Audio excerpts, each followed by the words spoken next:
সুপ্রিয় শিক্ষার্থীবৃন্দ, আসসালামু আলাইকুম। আশা করি আমরা সবাই ভালো আছি। তো আমরা পঞ্চম অধ্যায় নিয়ে আলোচনা করছিলাম। তো আমরা মোটামুটি আমাদের অধ্যায়টি প্রায় শেষ করেছি। তো এখন আমরা যেভাবে আমরা পড়াশোনা করলাম তার আলোকে আমরা এই অধ্যায় সম্পর্কিত বোর্ড প্রশ্নের সমাধান নিয়ে আমরা আলোচনা করব। তো শুরুতে আমরা যে বোর্ড নিয়ে আমরা আলোচনা করব সেটি হচ্ছে আমাদের দিনাজপুর বোর্ড 2019। কম্পারেটিভলি এই অধ্যায়টি বেশ ইজি অন্যান্য অধ্যায়ের তুলনায়, এবং এটি বোর্ডে পরীক্ষায় প্রায় সময় আসে। তো সেহেতু আপনারা এই অধ্যায়ের উপর একটি বিশেষভাবে জোর দেবেন বা গুরুত্ব আরোপ করবেন। তো আমরা কোশ্চেনের বা এই প্রশ্নের উদ্দীপকটি একটু আমরা আলোচনা করি। দেওয়া হচ্ছে একটি স্টেপ আপ ট্রান্সফরমারে 220 ভোল্ট সরবরাহ করা হচ্ছে।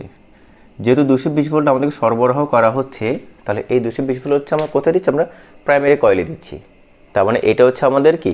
আমাদের প্রাইমারি কয়েলের তড়িৎচালক বল ইপি 220 ভোল্ট, এবং আমরা 220 ভোল্ট পাওয়া গেল। দ্যাট মিনস আউটপুট হচ্ছে 220 ভোল্ট। আমরা আউটপুট পাই সেকেন্ডারি কয়েলের মধ্যে। তো তার মানে এটা হচ্ছে আমাদের ইএস মানে হচ্ছে কি সেকেন্ডারি কয়েলের বা গৌণ কুণ্ডলীর তড়িৎচালক বল, এবং সেটা হচ্ছে কত? 2200 ভোল্ট।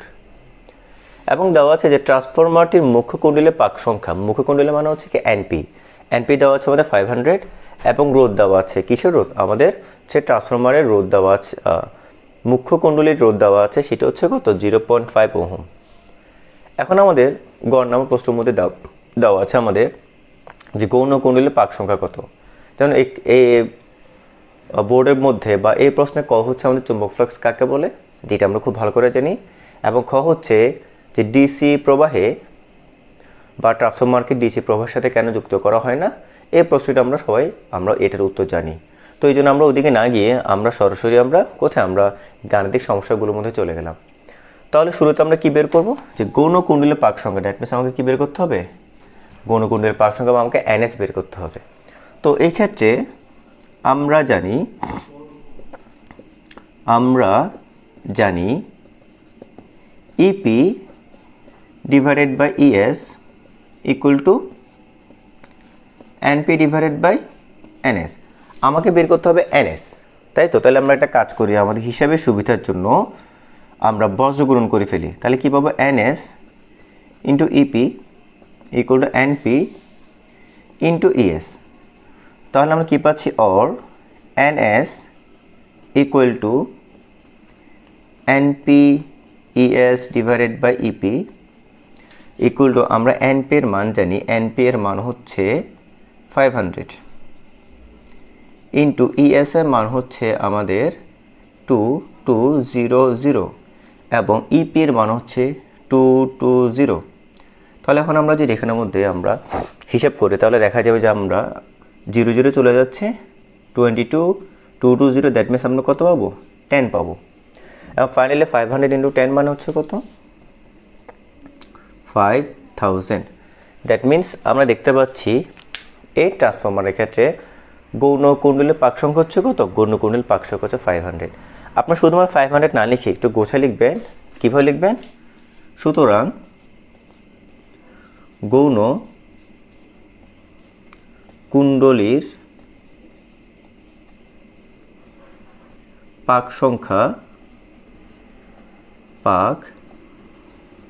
সংখ্যা হচ্ছে কত? 500। এইভাবে লিখলে, বা 500 না 5000, পাক সংখ্যা 5000। এইভাবে যদি আপনারা লাস্টে দিয়ে একটু কনক্লুশন আকারে উত্তরটি লিখে দেন, তাহলে সেক্ষেত্রে পরীক্ষক অনেক বেশি পরিমাণ খুশি হবে আপনাদের উপর। এবার আমরা ঘর নাম্বার প্রশ্নটি সমাধান করব। তো ঘর নাম্বার প্রশ্নটি হচ্ছে যে উদ্দীপক অনুসারে কুণ্ডলীদ্বয়ের রোধের অনুপাত নির্ণয় করো। তো আমাদের এখানে আমাদের প্রাইমারি কুণ্ডলীর রোধ বা মুখ্য কুণ্ডলীর রোধ দেওয়া আছে আমাদের আরপি ইকুয়াল টু 0.5 ওম। তো আমাদেরকে বের করতে হবে যে আরপি এবং আরএস এর অনুপাত, অর্থাৎ আরপি হচ্ছে আমাদের মুখ্য কুণ্ডলীর রোধ এবং আরএস হচ্ছে আমাদের গৌণ কুণ্ডলীর রোধ। এবং এক্ষেত্রে আমরা ইপি এর মান জানি, এবং এক্ষেত্রে আমরা ইএস এর মান জানি। তো আমরা ইপি এবং অর্থাৎ আমরা তড়িৎচালক বল এবং রোধের সম্পর্ক আমরা অলরেডি জানি, এবং সেটা হচ্ছে EP divided by ES equal to √ RP divided by RS.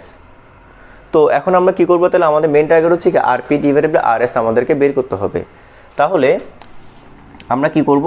আমরা একটা কাজ করি, আমরা এই অংশটিকে ডান পাশে লিখি আমাদের সুবিধার জন্য, root over RP divided by RS equal to EP divided by ES।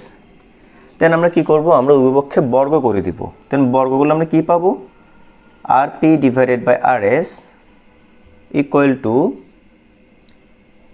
EP square divided by ES square, বা RP divided by RS equal to, এখন আমরা সবগুলো মান আমরা জানি, আমরা EP এর মান জানি এবং আমরা ES এর মান জানি। তো এখানে আমাদের EP এর মান হচ্ছে 220 whole square divided by 2200 whole square. তাহলে এখন আমরা কি পাবো, দেন আমরা যখন ক্যালকুলেশন করি তাহলে আমরা পাবো 220 হোল স্কয়ার হচ্ছে আমাদের 48400, এবং যদি আমরা 2200 হোল স্কয়ার বের করে থাকি তাহলে সেক্ষেত্রে পাবো 484124। দেন আমরা এখানে যদি বের করতে চাই আমরা কীভাবে বের করতে পারবো, যে আমরা দেখতে পাচ্ছি 00 চলে যাচ্ছে, এখানে 00 চলে যাচ্ছে, এবং আমরা যদি এখানে কাটাকাটি করতে চাই তাহলে দেখা যাবে উপরে থাকবে 1 আর নিচে থাকবে কত 100। তাহলে ফাইনাল আমরা কি পাচ্ছি 1 ডিভাইডেড বাই 100। তাহলে আমরা এক্ষেত্রে বুঝতে পারছি যে আমাদের এক্ষেত্রে রোধের অনুপাত হচ্ছে আরপি মান যদি আমাদের 1 হয় তাহলে আর এস এর মান হচ্ছে কত 100। তাহলে এটাকে আমরা একটু গোছায় কীভাবে লিখব, যেহেতু আমরা মোটামুটি আমাদের অনুপাত মান পেয়ে গেছি, তো সেক্ষেত্রে আমরা একটু উল্লেখ করে দিব যে প্রথমটা হচ্ছে আমাদের মুখকুণ্ডলীর রোধ এবং নিচেটা হচ্ছে গৌণকুণ্ডলীর রোধ। তাহলে আমরা কীভাবে লিখব, সুতরাং ট্রান্সফরমারটির মুখ্য কুণ্ডলী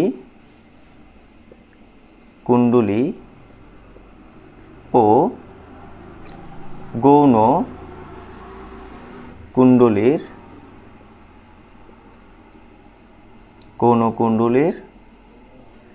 রোধের অনুপাত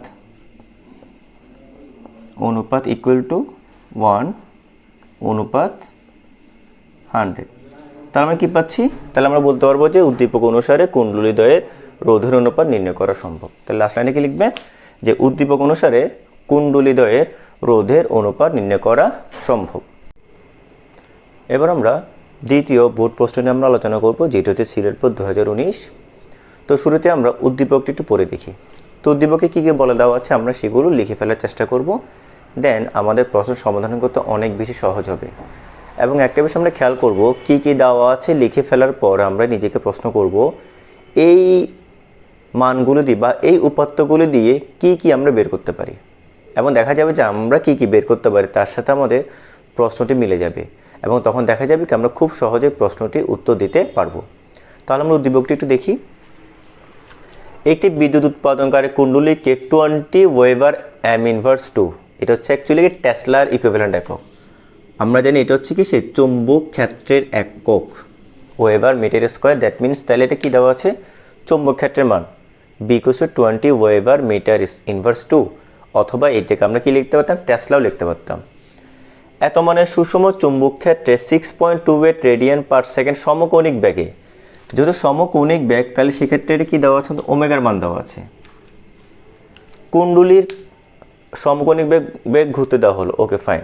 কুণ্ডলীর পাক সংখ্যা ও ক্ষেত্রফল যথাক্রমে, পাক সংখ্যা হচ্ছে আমাদের 100 এবং ক্ষেত্রফল দেওয়া হচ্ছে কত 1 মিটার স্কোয়ার। এখন আমরা দেখব আমাদের গ নাম্বার প্রশ্নে কী দেওয়া আছে।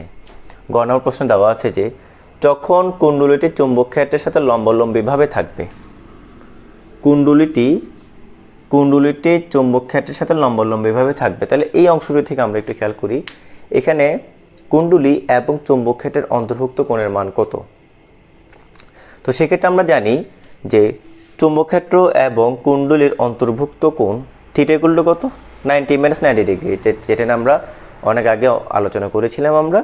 তো সবসময় যখন দেখা যাবে আমাদেরকে কুণ্ডলী এবং চুম্বক ক্ষেত্রের অন্তর্ভুক্ত কোণ নির্ণয় করতে হবে, সেক্ষেত্রে আমরা একটা কথা সবসময় মনে রাখবো যে সেখানে theta equal to 90 minus 90 degree. আমরা চুম্বক ফ্লাক্স নিয়ে যে ক্লাসটি করেছিলাম সেখানে আমরা এটা নিয়ে অনেক ডিসকাস করেছিলাম। তো যাই হোক, তাহলে আমরা মনে রাখবো যখনই আমাদেরকে কুণ্ডলী এবং চুম্বক ক্ষেত্রের অন্তর্ভুক্ত কোণ আমাদের বের করতে হবে। কুণ্ডলী বলতে আমরা বোঝাচ্ছি কুণ্ডলীর ক্ষেত্রফল, যেটা ক্ষেত্রফল একটি ভেক্টর রাশি, ওই ক্ষেত্রফল এবং চুম্বক ক্ষেত্রের অন্তর্ভুক্ত কোণ নির্ণয়ের ক্ষেত্রে আমরা সবসময় কী করব, 90 থেকে প্রদত্ত কোণটাকে আমরা বিয়োগ করব। এখানে প্রদত্ত কোণ কত, যেহেতু লম্বালম্বী that means 90 degree, that means তাহলে কী করব 90 মাইনাস 90 ইকুয়াল টু কত 0 ডিগ্রি। এখন আমাদের প্রশ্ন হচ্ছে লম্বালম্বীভাবে থাকে তখন কুণ্ডলীতে আবিষ্ট ভোল্টেজের মান কত, অর্থাৎ আমাদের কী বের করতে হবে, আমাদেরকে ই বের করতে হবে। তো আমরা তো জানি ই equal to EM sine omega t. তো আমরা লিখলাম EM এর আমরা একটি সূত্র জানি, যেটা নিয়ে আমরা জানি যেটা হচ্ছে কত, omega N A B sine theta, কারণ আমরা জানি omega T equals to theta. তো আমরা ওমেগার মান জানি, ওমেগা কত 6.28 ইন্টু 100, এর মান হচ্ছে 1, বির মান হচ্ছে 20 ইন্টু সাইন থিটা মান হচ্ছে কত 0 ডিগ্রি। তো আমরা জানি সাইন জিরো মান কত, সাইন জিরো মান হচ্ছে 0, তাহলে আমরা ইকুয়াল টু কত পাচ্ছি 0 ভোল্ট। দ্যাট মিনস তাহলে আমরা বলতে পারবো যে কি, যখন কুণ্ডলীর চুম্বক ক্ষেত্রের সাথে লম্বালম্বিভাবে থাকবে তখন আমাদের আবিষ্ট ভোল্টেজের মান হচ্ছে কত 0 ভোল্ট। এবার আমরা ঘর নাম্বার প্রশ্নটির সমাধান করব। তো আমরা ঘর নাম্বার প্রশ্নটি একটু পড়ে দেখি। সেখানে দেওয়া আছে যে কুণ্ডলীর মধ্য দিয়ে অতিক্রান্ত চুম্বক ফ্লাক্সের সর্বোচ্চ মান এবং কুণ্ডলীতে আবিষ্ট চুম্বক ভোল্টেজের সর্বোচ্চ মান একই সময়ে হবে কিনা। অর্থাৎ আমরা এখানে দেখতে পাচ্ছি আমাদেরকে চাচ্ছে যে এই কুণ্ডলীতে চুম্বক ফ্লাক্সের মান সর্বোচ্চতে যে সময় লাগবে এবং আবিষ্ট ভোল্টেজ বা আবিষ্ট তড়িৎচালক বল সর্বোচ্চতে যে সময় লাগবে, দুইটি সময় একই কিনা। তাহলে আমরা এখানে কি বের করতে হবে, এখানে আমাদের সময় বের করতে হবে। একটি সময় হচ্ছে চুম্বক ফ্লাক্স সর্বোচ্চ হওয়ার সময়, আর এটা হচ্ছে আমাদের কি আবিষ্ট তড়িৎচালক ভোল্টেজ বা আবিষ্ট তড়িৎচালক বল সর্বোচ্চ হওয়ার সময়। তাহলে শুরুতে আমরা কি করব, চুম্বক ফ্লাক্স সর্বোচ্চ হওয়ার সময় আমরা একটু নির্ণয় করব। তাহলে সেক্ষেত্রে আমাদেরকে আমরা ধরে নিলাম যে ধরি T1 সময়ে কুণ্ডলীতে চুম্বক ফ্লাক্স সর্বোচ্চ হবে।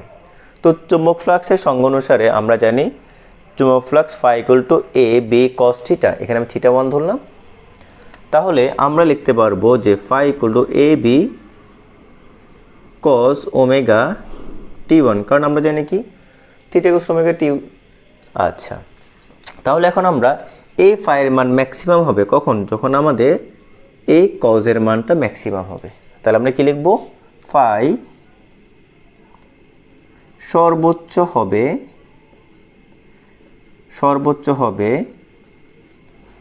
যখন কস ওমেগা T1 সর্বোচ্চ হবে। এখন আমরা জানি কজের সর্বোচ্চ মান হচ্ছে 1, তাহলে আমরা লিখতে পারবো সুতরাং কস ওমেগা T1 কত হতে হবে, আমাদের 1 হতে হবে। তো কস কত, এর মান 1। আমরা জানি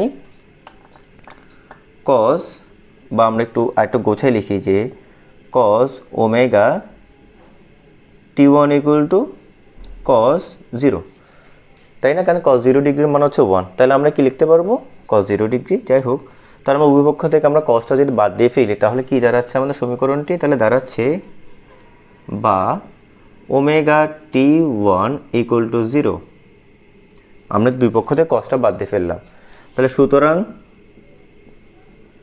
T1 ইকুয়াল টু কত পাচ্ছি আমরা, তো 0 by omega equals to 0, that means T1 হচ্ছে আমাদের 0 সেকেন্ড, অর্থাৎ 0 সেকেন্ডে আমাদের চুম্বক ফ্লাক্সের মান সর্বোচ্চ হবে। এখন আমরা কি করব, আবিষ্ট তড়িৎচালক বল কখন সর্বোচ্চ হবে সেটি আমরা নির্ণয় করব। তাহলে আমরা ধরে নিলাম যে T2 সময় কুণ্ডলীতে আবিষ্ট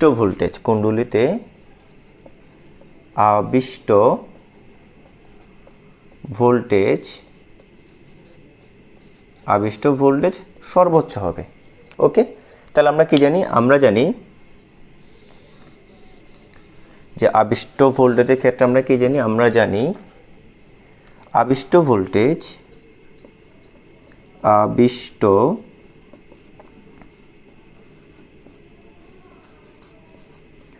ভোল্টেজ, এবার আমরা আবিষ্ট তড়িৎচালক বলের বা আবিষ্ট ভোল্টেজের সর্বোচ্চ মান হতে কী সময় প্রয়োজন সেটি নিয়ে আমরা আলোচনা করব। তো আমরা ধরে নিলাম যে T2 সময়ে কুণ্ডলীতে আবিষ্ট ভোল্টেজ এবং সর্বোচ্চ হবে। তো আমরা জানি আবিষ্ট voltage E = EM sin omega t. আমি T2 কেন দিলাম, যেহেতু এক্ষেত্রে আমাদের প্রয়োজনের সময় আমরা T2 ধরলাম।